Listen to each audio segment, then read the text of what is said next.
घुसपैठ को लेकर के असम के मुख्यमंत्री हेमंत बिस्वा शर्मा की तरफ से एक बयान दिया गया। उन्होंने कहा कि जो भी अवैध घुसपैठी है उनको लेकर के ऑपरेशन लगातार जारी रहेगा। एक तरफ आपको बता दें कि दिल्ली में ऑपरेशन चलाया जा रहा है और पूछताछ की जा रही है, डॉक्यूमेंट्स चेक किए जा रहे हैं। वहीं दूसरी तरफ असम से खबर है और असम के मुख्यमंत्री हेमंत बिस्वा ये कह रहे हैं कि अवैध घुसपैठी जो है, जो बांग्लादेशी है, जो कि अवैध एंट्री करते हैं, जिनके पास डॉक्यूमेंट्स नहीं होते, उन पर एक्शन लिया जाएगा। सुनिए आप। मुख्यमंत्री जी और गृह मंत्री जी ने अपना तो मतलब सारे मुख्यमंत्री खास करके जो सीमाओं में प्रदेश है और गृह मंत्री जी दोनों ने और मानिक शाह जी ने भी, मैंने भी सारे और माननीय गृह मंत्री जी ने सीमांत में हमें तत्पर रहने के लिए बोला है और हम लोग ने भी ये बात को मेंशन किए। और चलिए आगे बढ़ेंगे, बात अब कुशीनगर की करेंगे, जहां पर अवैध निर्माण को लेकर घमासान छिड़ता दिखाई दे रहा है।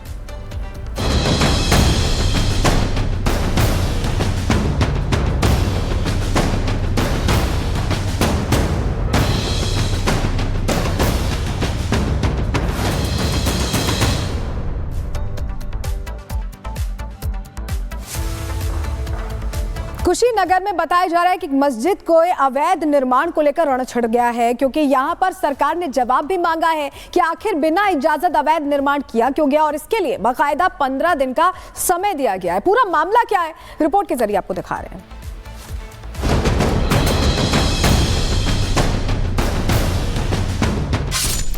मदनी मस्जिद पर बुलडोजर एक्शन। 15 दिन की मोहलत, फिर चलेगा पीला पंजा। यूपी में कब्जा अवैध है तो समझिए बुलडोजर का खतरा हमेशा बना हुआ है। बाबा का बुलडोजर इन दिनों संभल में जोर शोर से गरज रहा है। संभल के बाद अब कुशीनगर में भी बाबा का बुलडोजर गरजने को तैयार है।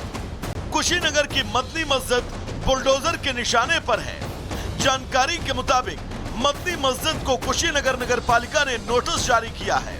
मदनी मस्जिद के एक हिस्से के निर्माण को गलत बताते हुए नोटिस जारी किया गया।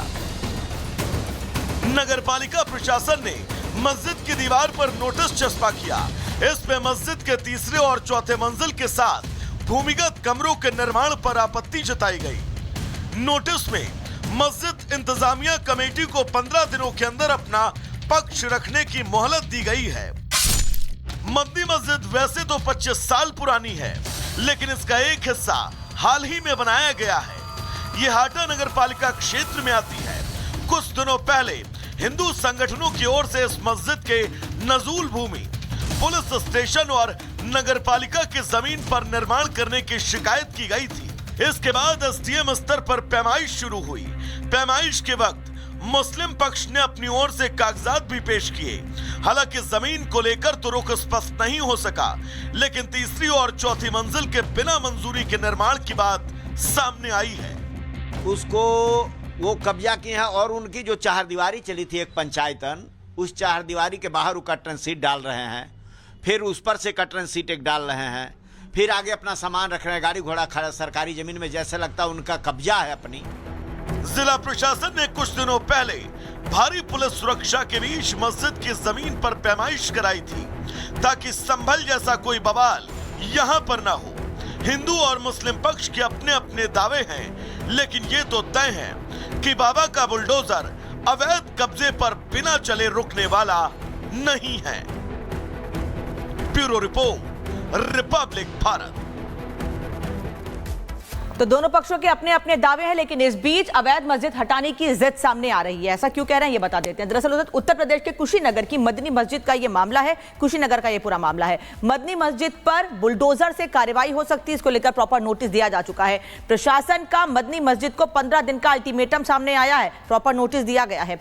मस्जिद के एक हिस्से के निर्माण को इलीगल बताया गया है, इसीलिए उस पर बुलडोजर एक्शन की तैयारी है। नगर पालिका ने मस्जिद की दीवार पर नोटिस भी लगाया है और सरकारी जमीन पर मस्जिद के एक हिस्से का निर्माण है। हिंदू संगठन के नेताओं ने सीएम योगी से शिकायत की है। इसको लेकर अब दोनों पक्षों ने शिकायत के बाद अपने अपने दावे रखे हैं मुख्यमंत्री के सामने भी, लेकिन इस बीच 15 दिन का अल्टीमेटम भी प्रशासन की ओर से मदनी मस्जिद को लेकर दिया गया है।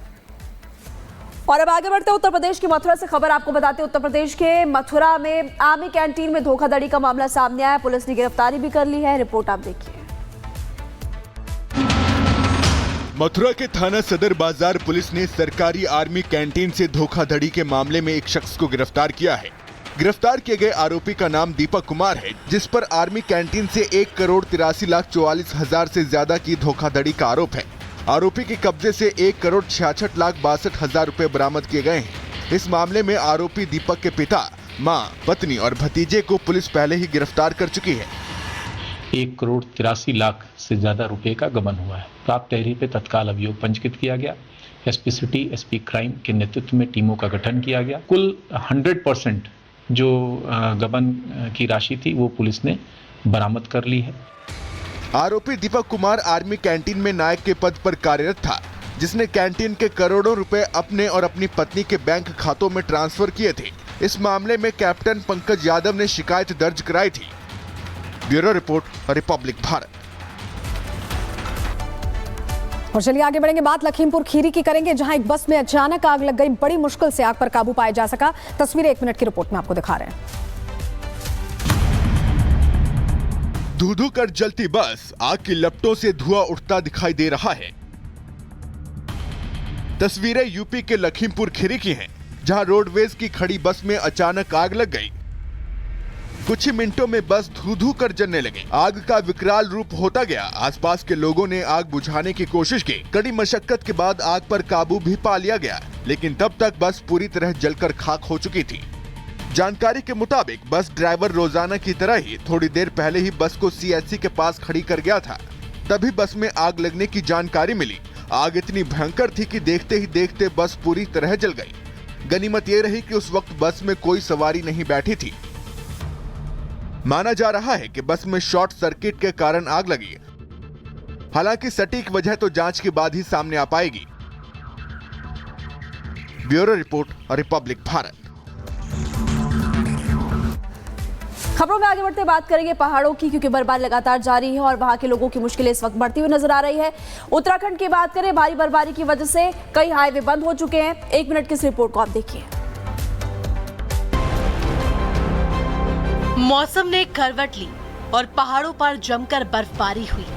चमोली, पिथौरागढ़, मुनस्यारी से लेकर चकराता तक बर्फबारी हुई। जहां एक तरफ पर्यटक खुश नजर आए, तो वहीं बर्फबारी ने लोगों की दिक्कतें बढ़ा दी है। बर्फबारी का कारण सोनगढ़ और गंगोत्री हाईवे पर 1 फीट तक बर्फ जम गई है, जिसके कारण हाईवे बाधित हो गया। कड़ाके की ठंड के कारण रास्ता साफ करने में दिक्कतों का सामना करना पड़ा। आपको बता दें कि उत्तराखंड में 2 दिन से बारिश और बर्फबारी के बाद ज्यादातर हिस्सों में बादल छाए रहने का अनुमान है। मौसम विभाग ने 2 दिन का येलो अलर्ट जारी किया है। प्रदेश में एक बार फिर से मौसम के करवट बदलने की संभावना है। इस दौरान ऊंचाई वाले स्थानों पर बर्फबारी होने के आसार हैं। कई इलाकों में हल्की बारिश हो सकती है। Bureau report, Republic Bharat. और रोहतक से खबर आपको बता दें, जहां बीपीएड के एक छात्र ने खुद को गोली मार ली है, जिसके बाद उसे पीजीआई में भर्ती कराया गया है। 1 मिनट की रिपोर्ट देखिए। रोहतक के बीपीएड के एक